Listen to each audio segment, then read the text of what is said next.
Have you ever stood staring into a completely overflowing closet and still felt like you had absolutely nothing to wear? Well, you are definitely not alone. Welcome to this explainer, where we're going to dive into the really fascinating intersection of our shopping habits, the fast fashion industry, and the deep psychological roots that actually drive our choices. Today, we're unpacking why we buy what we buy and how the clothes on our backs are tied to something much bigger than just the latest trends. So here's our roadmap for this explainer. We'll kick things off with the fast fashion trap, explore numbing through overconsumption, dive into the power of vulnerability, look at embracing slow fashion, and wrap it all up with participation over perfection. All right, Section 1, the fast fashion trap. Let's look at the hidden costs of our endless consumption. To really understand this, we have to start by looking at the sheer mind-boggling scale of the fast fashion model. 68. Unless you're a cartoon character wearing the exact same outfit every single day, buying 68 items of clothing a year is a staggering volume. But that is exactly what the average U.S. consumer buys. Think about that for a second. That's more than one new garment every single week. As sustainability author Aja Barber points out, this entire system is designed to drop new collections weekly.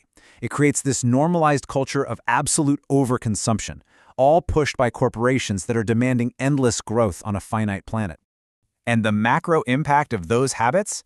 It's terrifying. To put it in perspective, the global fashion industry is now responsible for 10% of global carbon emissions. That officially surpasses aviation and shipping combined. A whole truckload of clothing is sent to a landfill or incinerated every single second. The environmental cost behind that $5 t-shirt is fundamentally staggering. But the human cost is even more devastating. We saw this reality back in 2013, when 1,134 garment workers tragically lost their lives in the Rana Plaza factory collapse in Bangladesh, with thousands more injured. These were everyday people making clothes for some of the biggest, most recognizable brands in the world. It was a horrific wake-up call, that behind the cheap price tags and those weekly drops, someone else is paying the true cost of our fashion fix. Okay, Section 2. Numbing through overconsumption. We're looking into the emotional void in our closets. Let's go below the surface of the iceberg here. What's the psychological trap fueling this devastating cycle? Why do we actually overconsume?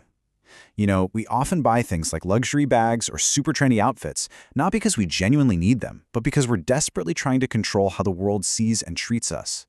Aja Barber actually shares a story about desperately wanting a Birkin bag in her 20s.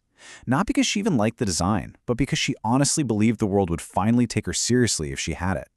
We buy to fit in, we buy to feel safe, and we buy to project a very specific identity. And that brings us to a really hard truth from researcher Brené Brown. She points out that we are the most in-debt, obese, addicted, and medicated adult cohort in U.S. history. We live in a deeply vulnerable world, full of uncertainty and emotional risk. And one of our absolute primary coping mechanisms? We just numb that vulnerability with endless consumption. We hit add to cart for that quick dopamine hit, mostly just to avoid feeling whatever it is we really don't want to feel. Moving on to Section 3, the power of vulnerability, dropping the armor. So, to stop this whole cycle of numbing, we have to look directly at the thing we're trying so hard to avoid, vulnerability. We have to drop the armor we wear, sometimes literally. Let's redefine this term. Brené Brown defines vulnerability as the emotion we experience during times of uncertainty, risk, and emotional exposure. We are so used to treating it like a weakness, but in reality, it is the truest measure of courage. Far from being a flaw, vulnerability is the catalyst for genuine connection, trust, and the quiet strength of authentic self-expression. It's what actually allows us to show up as our true selves, completely without the shield of a branded logo. And this leads to one of the most vital takeaways from Brown's research. She says, you cannot selectively numb emotion. Think about that. When we use shopping to numb our feelings of not being enough, or when we use retail therapy to push down our daily anxiety, we aren't just numbing the bad stuff. We inadvertently numb our joy. We numb our gratitude, our creativity, and our sense of true belonging. What happens? We end up with a closet absolutely bursting with clothes, and yet a profound sense of emptiness. Now, there is a profound difference between fashion and style. Fashion is purchase status. It's totally driven by external trends and corporate cycles.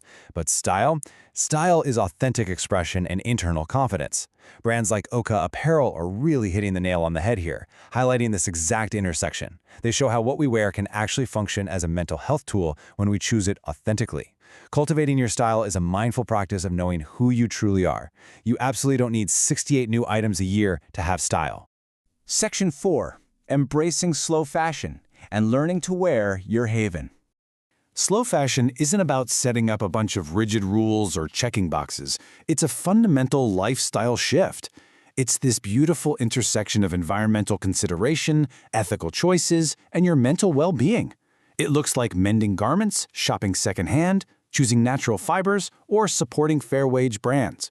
As OKA Apparel advocates in their core mission, our clothing can literally become our haven, a safe, comfortable, grounding space that protects our peace rather than draining our wallets for fleeting status.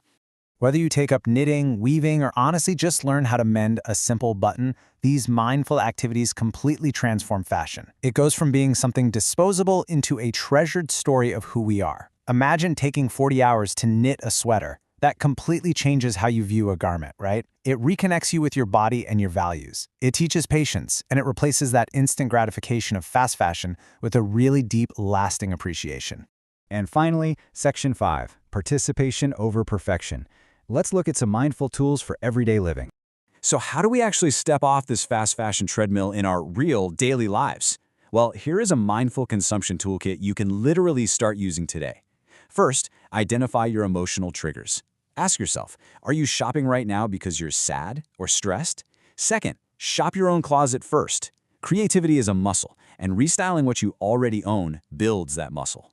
Third, make a shopping list to create some emotional separation and put a stop to impulse buys. And fourth, define your top values and shop accordingly.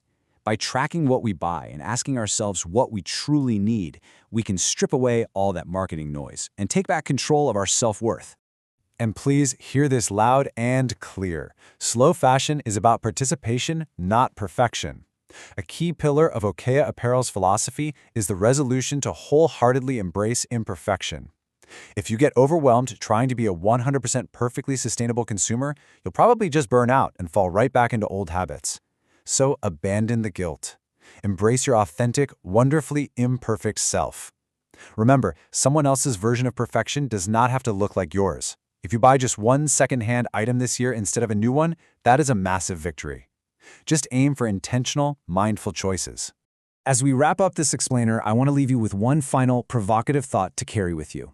The next time you open your closet or you're about to add an item to your digital cart, ask yourself, does what you wear reflect your authentic self, or is it just armor against vulnerability?